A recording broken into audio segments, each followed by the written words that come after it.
new Congress still faces a multitude of tasks. Among the more controversial issues are tax reduction and appropriations for the armed forces. Congress also will soon tackle the many problems of labor and adjust, by legislation, some of the more pressing problems that have not yet been settled. Martha, turn that thing off. The first things to be taken up by the legislature. Got other things to think about besides Congress. Came home early to finish this income tax. Then to write that speech to give at the club. Where's the stamp? Oh, I used the last one yesterday. Why don't you run down to the post office and get some? Run down to the post office. It's only a mile away. You see, Congress can do everything. Everything except build us another post office.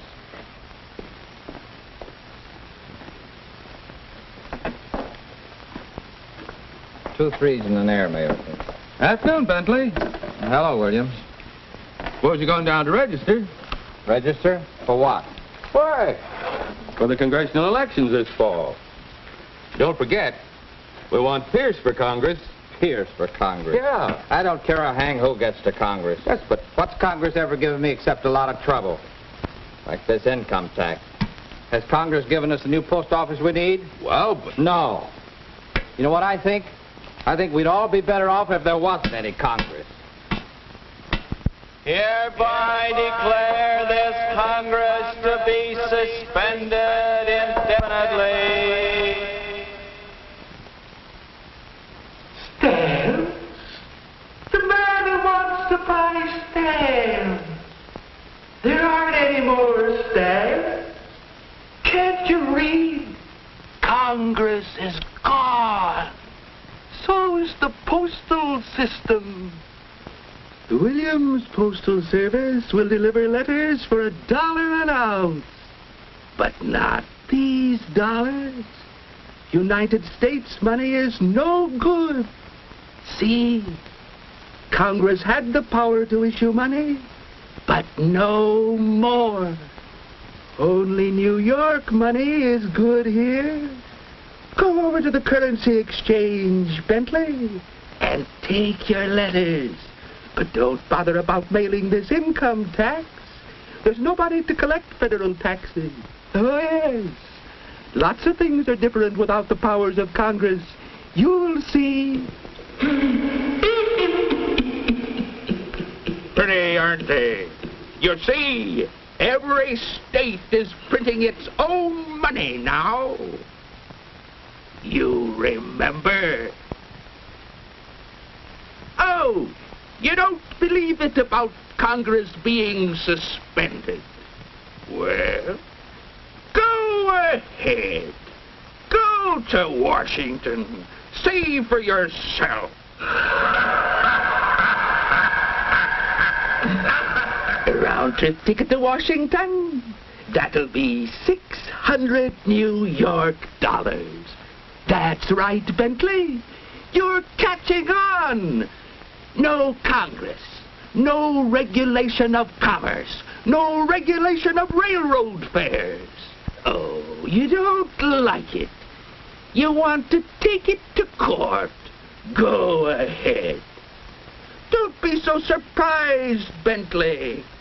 The states have to create their own armies and navies and air forces because there's no Congress to provide for national defense.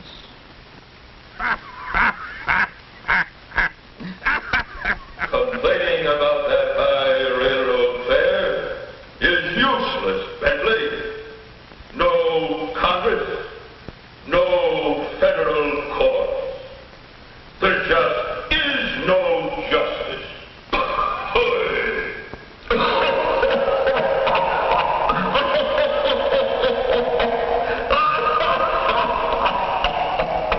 Well, back at the old office, eh, Bentley? Just in time for your check. Oh, yes, it's more than usual.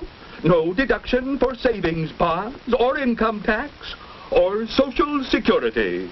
With Congress suspended, the whole Social Security system has fallen through. So you'll have to look out for yourself when you lose your job. That's what I said. Lose your job. One of those miscellaneous powers of Congress is the regulation of patents. We have no protection. We're out of business. Charles! Charles! Oh, Charles, we're being put out on the street. The state bank foreclosed on our house. They said the national housing act was null and void, and our FHA loan was no good. And Charles! Oh, I don't know what'll become of us, Charles. Charles, get up. What? Oh. Oh, come now. Don't tell me that little walk to the post office tired you out. Post office? What post office? I mean, with Congress suspended and...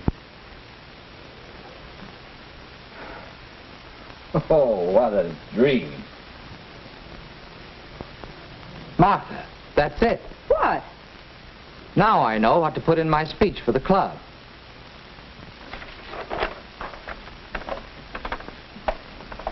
And so, gentlemen, my topic is the powers of Congress.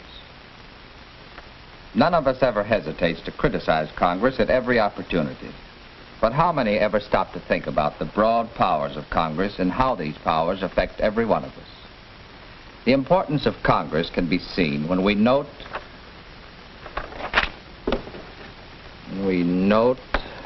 that the framers of the Constitution devoted the very first article to that branch of our government. All legislative powers herein granted shall be vested in a Congress of the United States, which shall consist of a Senate and a House of Representatives. Consider the wide-reaching powers of Congress. Laying taxes, regulating commerce, coining money, establishing post offices, creating federal courts, declaring war, providing an army and navy, and making all laws necessary for carrying out those powers. Now, gentlemen, these powers reach right into our homes, into our very life. For instance, we know that the food we eat is pure. Why? Because it's inspected under laws made through the power of Congress to regulate interstate commerce. This same power includes control of railroad fares and freight rates, the commerce of the air, and the traffic of cross-country trucking. Congress even limits the number of hours we work and the minimum salaries we're paid. This is done under its authority to make all laws which shall be necessary and proper for carrying into execution the foregoing powers. These are commonly called the implied powers. First use of these implied powers was the establishment which operates under congressional authorization. Of course, everybody knows that Congress has the power to levy taxes, and we're always ready to complain about taxes. Taxes on perfume and other luxury items, and on gasoline and other things that are not luxuries. But we're not so ready to appreciate what we get from Congress in return. The network of federal highways that span our nation, the great reclamation and power developments, our magnificent national parks and forests, protection of our health, promotion of foreign trade, assistance given farmers through such things as crop insurance and scientific information, and assistance given homeowners through agencies like the Federal Housing Administration. And remember, gentlemen, those are only a few illustrations of how the powers of Congress affect each one of us. So your personal welfare, as well as the welfare of your country, depends upon your active interest in electing to Congress men and women of such.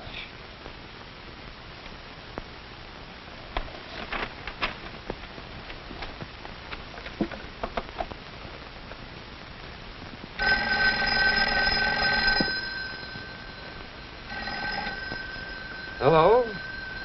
Oh, Bentley, how are you? Fine, just fine. Say, I'm going down in the morning to register. I was wondering if you'd like to ride down with me. I want to talk to you about this man Pierce.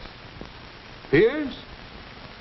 You mean you're interested in getting him elected to Congress? I'm interested in knowing more about him. After all, we can't be too careful who we send to Washington to exercise the vast powers of Congress.